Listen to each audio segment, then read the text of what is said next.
시간부터 우리 몇 가지 중요한 확률 분포에 대해서 같이 살펴보고 있죠.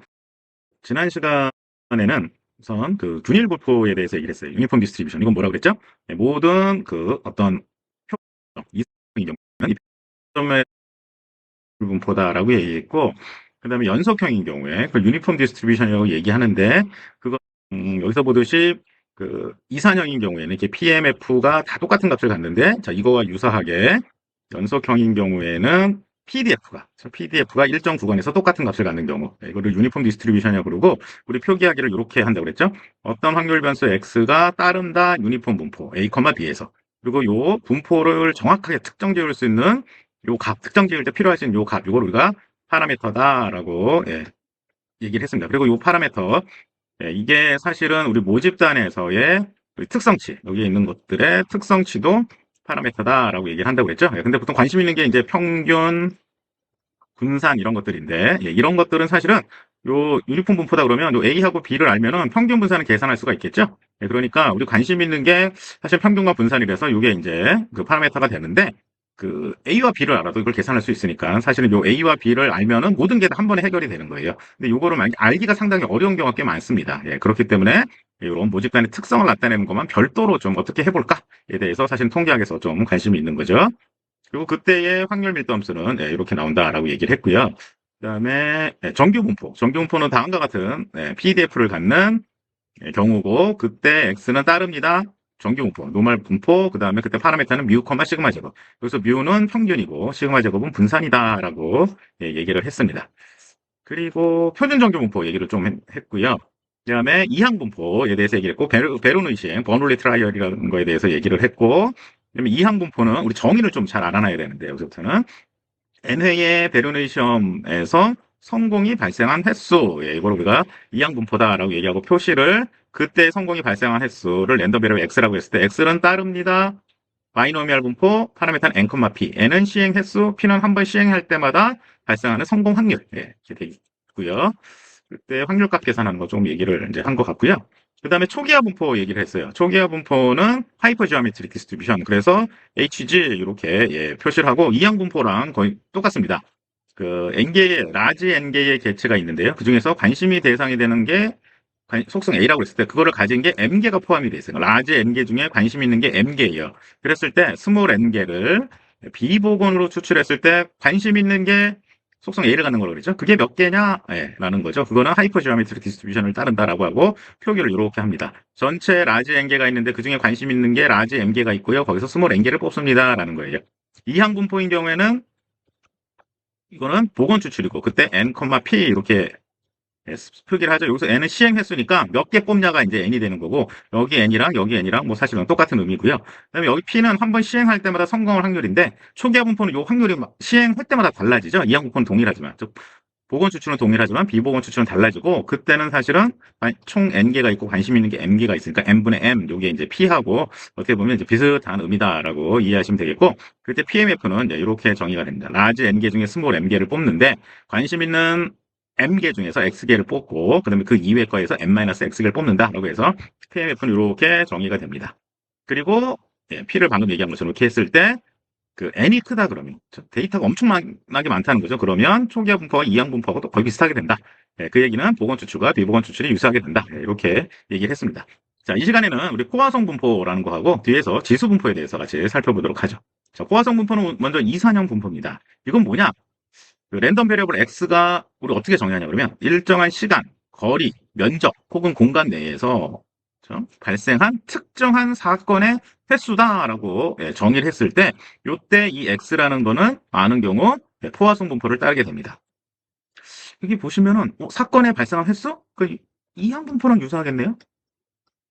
그렇죠. 또는 앞에서 했던 초기화 분포. 비보건일 땐 초기화, 보건일 땐 이항 분포인데 결국 이게 이런 것들의 분포와 또 유사한 분포예요. 그렇죠? 자, 그때 예를 들어서 새로 구입한 자동차에서 발견되는 흠집의 수, 하루에 고장나는 기계의 대수, 일정 시간 내에 의향창고를 방문하는 고객의 수, 단위 시간당 도착하는 버스나 택시의 수, 보험에 가입한 사람 중 단위 시간당 사망하는 사람의 수, 특정한 어떤 뭐 면적 공간, 그렇죠? 또는 시간, 이런 때 발생하는 사건의 요 횟수, 요게 랜덤 베리어블 X를 정의할 때 많은 경우 포화성 분포를 따르는데요. 얘네들의 특징이 있습니다. 어떤 특징이 있는지 한번 살펴보도록 하죠. 그게 포화성 분포의 기본적인 가정이에요. 이거를 만족해야지만 포화성 분포가 돼요. 어떤 게 있냐?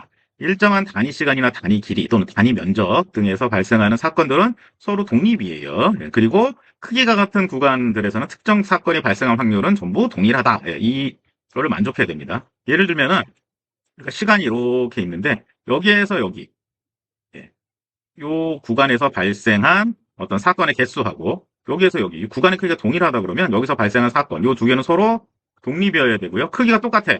그러면 그때 발생할 확률을 우리 P라 그러면 얘도 다 동일하게 돼야 된다라는 얘기예요. 그 다음에 이게 이항분포하고 유사하죠. 그렇죠? 독립시행. 그 다음에 극히 작은 단위 시간과 단위 면적 등에서 한 번에 둘 이상의 사건이 동시에 발생할 확률은 매우 작기 때문에 이러한 경우가 발생할 확률은 0으로 간주한다라고 했어요. 즉 아주 작은 구간을 우리가 정의했을 때 여기에서 두 개의 사건이 발생하면 안 된다는 거예요. 반드시 한 개의 사건만 발생해야 된다라는 얘기입니다. 결국 무슨 얘기냐 그럼 요거는 사건이 자주 발생하면 안 된다는 거죠. 그죠? 그 사건이 발생할 확률이 상당히 작다라고 이해를 하시면 되겠어요. 그리고 일정한 단위 시간이나 단위 면적에서 발생하는 사건의 수는 단위 시간이나 단위 면적의 크기에 비례한다라는 겁니다. 즉 1년에 12번 발생하면 2년에는 비례해서 24번. 한 달이면 이거의 12분의 1이니까 한 번, 12번이니까 한 번. 그 다음에 하루면은 30분의 1이니까 30분의 1번 발생한다라고 우리가 크기나 뭐 길이, 면적에 비례한다라고 보시면 되겠어요. 그래서 이런 것들을 만족할 때 많은 경우 포화성 분포가 된다라는 거고 여기서 중요한 거는 발생할 확률이 조금 낮을 경우에 쓰는 게 포화성 분포겠구나라고 이해를 우리가 해볼 수가 있겠죠. 자, 그때 우리 표시를 어떻게 하냐? 어떤 확률 변수 X는 따릅니다. 포화성 분포. 이렇게 우리가 표시를 해요. 포화성 분포인데, 그쵸? 그때 평균, 이게 파라미터가 람다인 분포를 따른다. 이렇게 우리가 표시를 합니다. 그리고 그때 확률은 이렇게 표시할 수가 있어요. 그러니까 어떤 랜덤 베리어블 라지 x가 스몰 x, 요 확률은 x 팩토리얼 분의 2의 마이너스 람다 x, 람다의 x승. 이렇게 된다라고 그냥 기억을 해 놓으시면 되고요. 그때 평균도 람다고 분산도 람다예요. 여기서 중요한 거는 뭐 이걸 외우시는 것도 있겠지만 요 람다가 뭐냐? 그래서 람다라는 거는 단위 시간 또는 단위 거리, 면적, 공간 등에서 발생한 사건의 평균 건수다라고 이해하시면 돼요. 그래서 어떤 확률 변수가 포화성 람다를 따른다 그랬을 때 요 람다라는 게 파라메타인데 이게 평균이라는 거예요. 기억을 하시면 되겠고요. 여기서 보듯이 평균과 분산이 동일합니다. 그리고 2라는 거, 익스포넨셜 아마 아시는 분도 있는데 이게 뭐냐 그러면 2.718 뭐 이렇게 값이 나가는 거고요. 얘는 정의가 이렇게 됩니다. 이거는 여러분들 참고로 그냥 알아두시면 좋을 것 같아요. 자, 그 다음에 포화성 분포에서 요 파라미터 람다에 따른 확률 함수의 형태를 한번 보자. 그러니까 x 팩토리얼 분의 2의 마이너스 람다승, 람다의 x승. 자, 요런 건데 여기서 그 람다 값에 따라서 이게 어떻게 변화하는가에 대해서 표시를 해놨어요. 람다가 작을 때는 오른쪽으로 꼬리가 긴 거고요. 커지면서 점점 대칭에 가깝다가 람다가 많이 커지면 이게 거의 대칭의 형태가 되는구나라고 볼 수가 있습니다. 그러니까 이게 기본적으로 비대칭 분포예요. 오른쪽으로 꼬리가 긴. 그러니까 이게 발생할 확률이 아주 작은 경우에 많이 쓴다고 그랬죠. 그러니까 앞부분에 사건이 많이 발생하는 거예요. 이렇게 앞부분에. 그리고 사건이 많이 발생할 확률은 되게 낮아요. 그러다가 람다가 커지면서 즉 평균 발생한 개수가 커져. 그럼 발생 확률이 높게 되는 거겠죠. 어떻게 보면. 그래서 그런 경우에 좌우 대칭의 형태로 나타날 수 있다는 거 기억을 하시면 되겠습니다. 자, 예를 든 거네요. 어느 공장에서 1년 동안 생산되는 불량품의 수를 조사했더니요. 월 평균 3.5개의 불량이 발생했고요. 월간 불량품의 수는 포화성 분포를 따른다고 합니다. 그때 1년 12개월 중 임의의 한 달을 선정했을 때 그 달에 5개의 불량품이 발견될 확률은 얼마인가? 이걸 계산해 보세요. 라는 거예요. 자, 그때 X라는 거를 한 달 동안 발생하는 불량품 수로 정의해 보죠. 그러면 월간 불량품의 수, 이걸 X로 정의한 거죠. 이게 뭘 따른다고요? 포화성 분포. 그때 파라메타는 평균이라고 그랬죠? 월 평균 몇 개의 불량이 발생해요? 3.5개. 그러니까 람다는 3.5가 되는 포화성 분포가 됩니다. 그때 뭘 계산하라고요? 5개의 불량이 발견될 확률, 이거를 구하시면 되고, 요거는 우리 그냥 PDF 값에 집어넣으면 되고요. 엑셀 같은 걸 이용할 수도 있는데, 엑셀 등을 이용하는 거는 나중에 우리 같이 살펴보겠습니다. 자, 그 다음에 포화성 분포, 아까 얘기했죠. 이거 특정 사건이 발생하는 개수, 몇 개 발생했냐는 거니까, 이항 분포랑 아주 유사하다는 겁니다. 어떻게 유사하냐? 자, 베르노이 시행의 횟수, n이 무지하게 크고요. 그 다음에 성공 확률이 매우 낮아. 자, 그럴 경우에 이항 분포는 포화성 분포와 아주 유사하게 된다라고 보시면 되겠고, 그때 이항 분포는 바이노미얼 n, p고요. 포화성 분포는 요 가운데가 뭐라고요? 파라미터가 뭐라고요? 람다가 된다고 그랬죠. 얘는 평균이라고 그랬죠. 평균이니까 이항 분포의 평균은 n 곱하기 p, 그래서 np 이렇게 표시를 한 겁니다. 자, 예를 들어서 어느 교차로에서 일주일 동안 발생하는 교통사고의 수. 일주일을 스몰 n개의 구간으로 나누되 한 구간에서 사고가 2번 이상 일어나지 않도록 n을 매우 이제 크게 딱 해요. 그러면은 사고가 2번 이상 발생할 확률이 0이 되고요. 그렇죠? 그래서 사고가 한 번 발생할 확률을 P라고 그러고, 사고가 발생하지 않을 확률 1-P, 이렇게 했으면은 사고 발생 여부는 베르누이 시행을 따른다라고, 이렇게 볼 수가 있습니다. 그러면 일주일 동안, 사고 건수는 어떻게 돼요? 이항분포, n을 일주일 동안 발생한 거죠. 그래서 그걸 이항분포가 된다라고 보시면 되겠고요. 이건 조금 뭐 어려운 내용인데, 우리 이항분포에서, 그렇죠? 어떻게 됩니까? n이 커요. 그렇죠? 그리고 그다음에 p가 작아. 이럴 때는 앞에서 얘기했듯이 이항분포는 포화성 분포가 된다. 이건 그냥 기억을 하시면 되겠습니다. 이건 우리가 상식적으로 그 이항분포는 바이노미얼 n, p죠. 그렇죠? 그럼 n을 크게 해. 그리고 p를 되게 작게 해. 그러면 이게 포화성 분포의 정의와 아주 유사하게 됩니다. 포화성 분포는 뭐라 그랬어요? 발생할 확률이 상당히 낮은 경우다라고 보통 얘기를 한다고 그랬죠? 그래서 발생할 확률이 상당히 낮아. 그리고 한 번에 둘 이상의 사건이 동시에 발생할 수 없어요. 그러려면 어떻게 해야 되느냐? 이항분포에서 실험의 횟수, n을 되게 크게 하고요. P를 아주 작게 해. 그죠? 그래서 이러한 경우에, 요 포화성 분포의 어떤 성질을 만족하면서 결국은 이항분포가 포화성 분포가 된다라는 거 우리가 볼 수 있습니다. 자, 이거는 포화성 분포를 이용해서 확률과 계산하는 건데요. 그건 여러분들이 한번 스스로 해보도록 하시고요. 자, 그 다음에 우리 지수 분포에 대해서 한번 알아보죠. 지수 분포라는 게 있습니다. 이거는 연속형 분포고요. exponential distribution 뭐 이렇게 얘기를 합니다. 자, 지수 분포 어떻게 정의하냐 이렇게 한번 해보죠. 일정한 단위 시간 혹은 단위 면적 등에서 발생하는 사건의 횟수 x가 포화성 분포를 따른다면 x가 포화성 람다를 따른다고 해보죠. 그랬을 때 사건들이 발생하는 간격 그걸 t라고 놨을 때 t는 지수 분포를 따른다라고 합니다. 즉 사건이 시간이라고 해볼게요. 이 시간에 따라서 이렇게 막 이렇게 발생을 했어요. 그때 그죠? 일정한 단위 시간 혹은 단위 면적에서 발생하는 사건의 횟수 여기 몇 개 발생했냐? 여기 한 개, 두 개, 세 개, 네 개. 몇 개 발생했냐? 발생한 횟수가 포화성 분포를 따른다 그러면 그렇죠? 그러면 요거의 간격, 사건이 발생할 요 간격, 요 간격은 무슨 분포를 따르냐? 바로 지수 분포가 된다라고 우리가 얘기를 해요. 또 이 첫 번째 이제 사건이 딱 처음 사건이 일어날 때 요 간격, 요거나 요 전체 각각 사건의 간격이랑 똑같은 분포를 따르게 되는데 그게 지수 분포가 된다라는 겁니다. 자, 지수 분포의 확률 밀도 함수는 어떻게 되냐를 한번 계산해 보는 거예요. 스몰 t 시간 동안 발생하는 사건의 수가 포화성 분포 람다 t라고 한번 해봅시다. 스몰 t 시간 동안 발생하는 사건의 수가 이렇게 된다고 했을 때 첫 번째 사건이 발생할 때까지의 시간을 대문자 t라고 그러면 걔는 익스포넨셜 분포가 돼요. 그리고 이렇게 표시하게 됩니다. t는 따릅니다. 익스포넨셜 분포. 그리고 그때의 익스포넨셜 분포의 파라메타는 1/, 람다가 돼요. 람다분의 1이 됩니다. 이때 람다는 평균 발생하는 사건의 개수라고 그랬죠? 그거의 역수가 이렇게 됩니다. 자, 요게 어떻게 이제 요거의 PDF를 유도하냐가 이제 여기 나와 있는 거예요. 자, 예를 들면 어떤 값이 t가 이 시간 간격이죠. 그게 스몰 t보다 클 확률. 요 얘기는 무슨 얘기냐?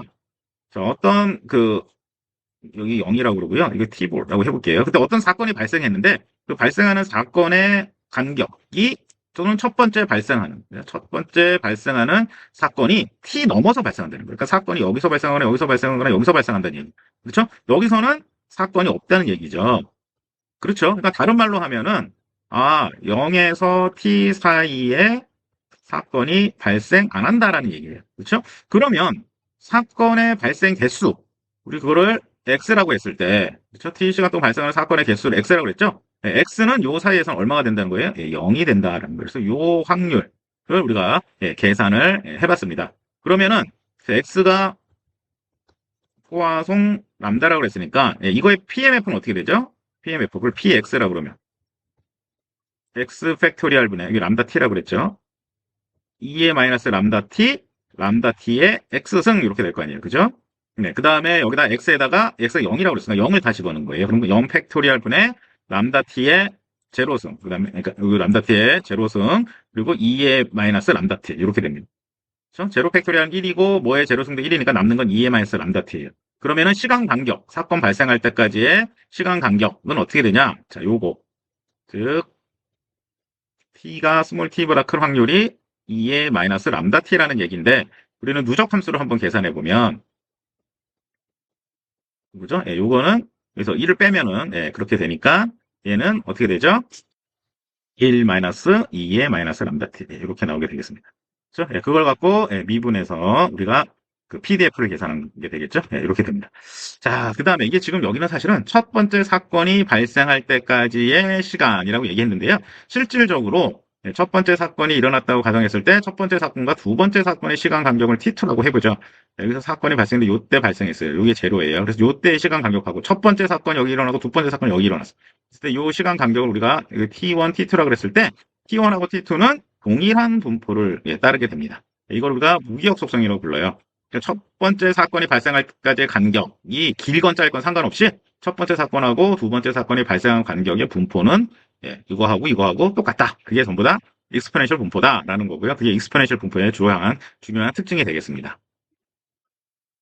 자, 그 다음에 포화성 분포와 지수 분포의 관계를 이용해서 우리가 확률을 계산해 본 거예요. 하나만 한번 해볼게요. 어떤 톨게이트에는 30초마다 차가 하나씩 들어오고요. 차의 도착 시간은 지수 분포를 따른다라고 했어요. 그러면 차의 도착 시간의 간격, 그걸 우리가 분이라고 해볼게요. 그거를 라지 t라고 하면은, 그렇죠? 분당 30초마다 하나씩 들어온다고 그랬죠. 그러니까 분당 2대의 차가 도착하기 때문에요. 그 분당 평균 우리가는 2가 되고, 그러면 도착하는 간격은 어떻게 된다고요? 예, 이거의 지수 분포가 되는 거고요. 그죠? 포화성 분포로 람다가 2인 포화성 분포를 따르니까 도착 간격은 지수 분포가 되는데, 여기 이렇게 나와 있죠? 그게 그때의 여기는 람다분의 1이니까 2분의 1이라는 파라미터를 갖는 이런 지수 분포가 됩니다.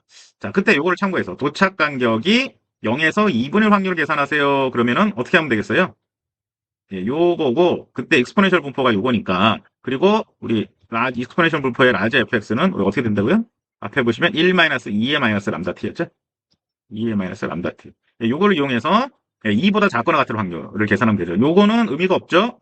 t는 도착 시간은 다 0보다 무조건 클 테니까. 그래서 얘는 2보다 작거나 같은 확률을 계산하면 되니까 x 대신에 2를 집어넣어서 계산하면 된다라는 게 이제 첫 번째 얘기고요. 그 다음에 두 번째는 이런 경우에 우리가 포화성 분포를 이용해서 계산을 할 수가 있다라는 거예요. 요게 중요하니까 요거 한번 알아보도록 하죠. 요게 지수 분포와 포화성 분포를 정확히 이해했는지를 체크해 볼 수 있는 겁니다. 뭐냐 그러면 0에서 2 사이가 도착 시간이라고 그랬어요. 2라고 그러죠. 그러면 0에서 2 사이에는 사건이 일어나지 않는다는 얘기죠. 그럼 사건이 일어났다는 얘기예요. 0에서 2 사이에 뭔가 도착했다고 그랬죠. 그러니까 여기가 사건이 발생했다는 얘기예요. 몇 개 발생했어요? 1개 할 수도 있고요.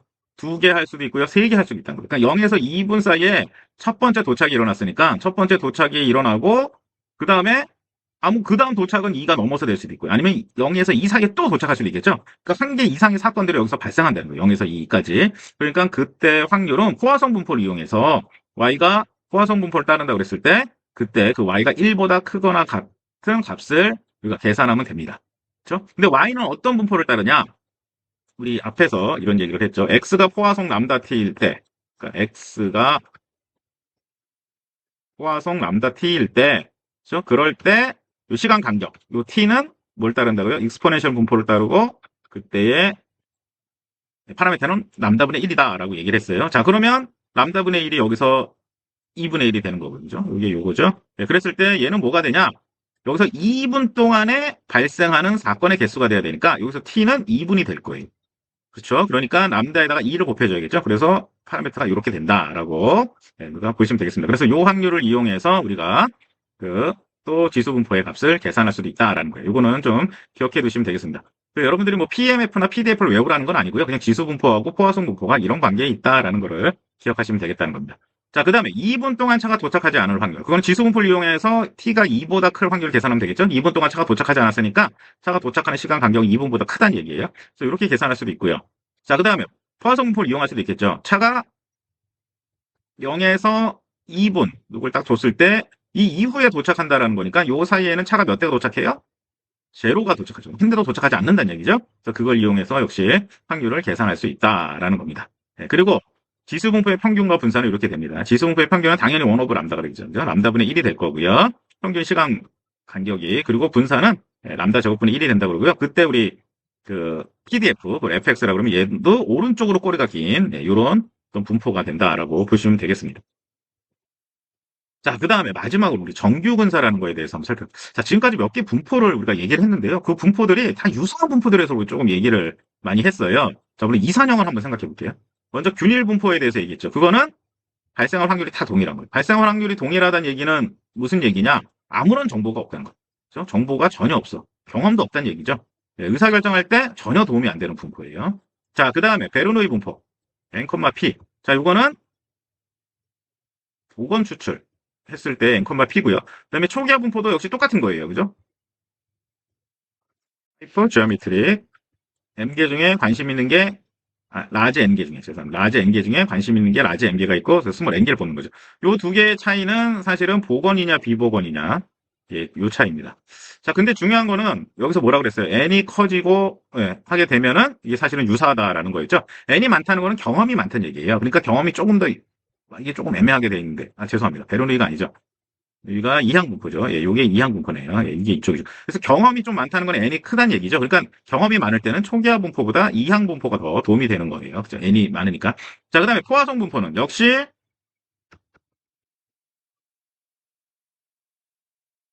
이렇게 우리가 PMF가 정의되는데 얘는 뭐예요?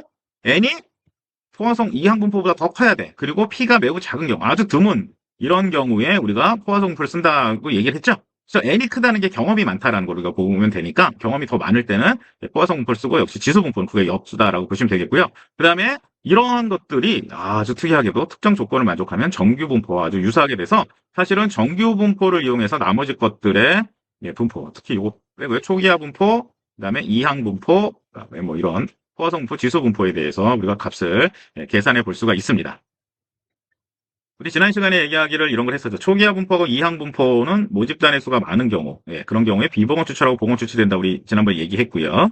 이항 분포하고 포화성 분포의 관계는 n이 크고 성공 확률이 작은 경우에 특히 이렇게 되고 이렇게 n 곱하기 p가 평균이 5보다 작은 경우에 아주 잘 이게 된다고 얘기하고요. 이 시간에 할 건 이겁니다.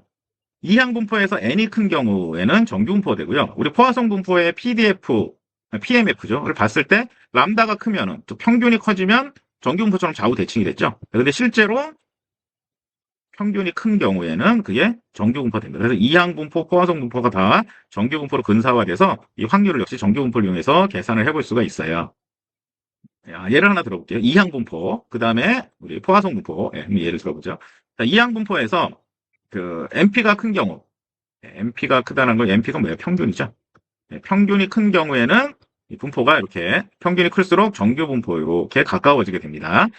그랬을 때 X의 확률은 평균이 MP고 분산은 MP1-P라고 그랬죠. 이거인 정규 분포를 이용해서 근사적으로 구할 수 있다라는 거. 그래서 평균이 크다 그러면 이게 정규 분포를 이용해서 우리가 근사할 수 있다. 이렇게 기억을 하시면 되겠어요. 예를 들어서 X가 바이노미알 20,0.4라고 그래보죠. 그랬을 때 평균은 8이고 분산은 4.8이 되는데 그래서 요거인 정규 분포를 활용해서 확률을 계산할 수 있다는 거예요. 예를 들어서 6에서 6보다 크거나 같고 10보다 작거나 같은 그럼 확률을 계산해 보세요 라고 하면 요거를 그냥 정규 분포를 따르는 y를 이용해서 우리가 계산할 수 있다고 그랬는데 여기에 마이너스 2분의 1 플러스 2분의 1이라는 걸 붙였네요. 이게 왜 그러냐 그러면 이렇게 한번 생각해 보죠. 4, 5, 6 하고 여기가 뭐 8, 9, 10 이렇게 x가 되는 경우에 그때의 여기 확률이라고 그러면 예를 들면 여기에 우리 막대 그래프 히스토그램을 그리면 요렇게 뭐 요렇게 뭔가 요렇게 이렇게 나오죠. 근데 우리가 구하고자 하는 게 6보다 크거나 같고 6보다 크거나 같고 여기서부터 10보다 작거나 같은 요 확률을 구하세요라는 거였어요.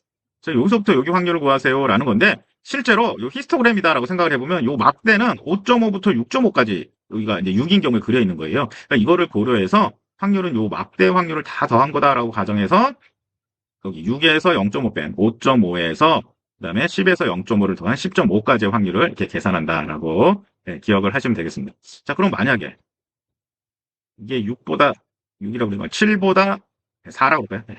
4보다 크고 뭐 9보다 작은 확률을 계산해 보세요 라고 해보죠. 자, 그럴 때는 4보다 크니까 뭐 어떻다는 얘기예요? 이게 이산형이니까 결국은 5보다 크거나 같고 x가 그렇죠? 9보다 작다는 얘기는 8보다 작거나 같다는 얘기죠. 그렇죠? 그런 관점에서 5보다 크거나 같아. 그럼 여기서부터 들어가서 8보다 작거나 같은 거. 이죠? 그러니까 여기까지 들어가겠죠. 그럼 어디서부터 어디까지 확률을 계산하면 돼요? 4.5부터 8.5까지. 그래서 얘는 결국 이항분 정규 분포로 근사화하면은 이게 4.5에서 8.5까지 이렇게 계산하면 된다. 이게 이 얘기입니다. 그게 우리가 소위 말하는 연속성 보정이다라고 뭐 얘기를 합니다. 근데 이거는 이제 n이 크다 그러면 별 의미가 없어지는 예, 그런 얘기가 되고요. 요새는 뭐 컴퓨터가 하도 많이 발달해서 사실은 이항 분포를 정규 분포로 근사화해서 그리는 경우는 이제 값을 계산하는 경우가 많지가 않습니다. 근데 여러분 그냥 이건 참고로 알아두시고 여기서 중요한 거는 평균이 크면 그리고 평균이 크다는 얘기는 P가 정해져 있다 그러면 n이 크다는 얘기예요. P가 고정돼 있다 그러면 그렇죠? 예, 이런 상황인 경우엔 정규 분포가 이항 분포가 정규 분포와 가까워지는구나. 예, 이거를 기억하시면 되겠습니다. 자, 포화성 분포도 마찬가지죠. 평균이 큰 경우 이항 분포랑 똑같죠. 예, 그러한 경우에 예, 포화성 분포도 정규 분포를 활용해서 계산할 수 있다라는 거고, 예, 이게 이제 그 얘기입니다. 이거 아까 한 거 5에서 10이니까 5보다 크다 그랬죠. 그러면 사실은 6부터가 되는 거죠. 이산형이기 때문에 여기에서부터 12보다 작거나 같다니까 예, 여기까지 들어가서 결국 어디서부터 어디까지 계산하는 거예요? 5.5에서부터 12.5까지 이렇게 예, 계산하면 되겠습니다. 이게 이제 아까 얘기했던 예, 연속성 보정 요 개념이고요. 그냥 참고로 기억하시면 되겠습니다. 그래서 여기서 여러분들이 알아두셔야 될 거는 이항 분포하고 그 다음에 초기화 분포 이게 관계 그 다음에 이항 분포하고 그 다음에 우리 포화성 분포의 관계 그 다음에 이항 분포하고 포화성 분포가 정규 분포와 어떤 관계가 있는지 이거에 대해서 기억을 해놓으시면 될 것 같아요. 다시 한번 얘기해보면 이항 분포하고 초기화 분포는 어떨 때 비슷해요? n이 클 때는 이항 분포, 초기화 분포 비슷하게 되는 거고요. 이항 분포, 포화성 분포는 n이 크고 t가 작을 때 이런 경우가 좀 포화성 분포하고 정의면에서 똑같아지고 실제 PMF보다 같아집니다. 그 다음에 이항 분포, 포화성 분포에서 평균이 클 때. 평균이 크다는 얘기는 이항 분포에서는 평균이 크다는 얘기는 P가 고정이 돼 있다 그러면 결국 n이 크다는 얘기가 돼요. 그렇죠? 이게 정규 분포가 된다라는 거 여러분 기억을 하시면 되겠습니다.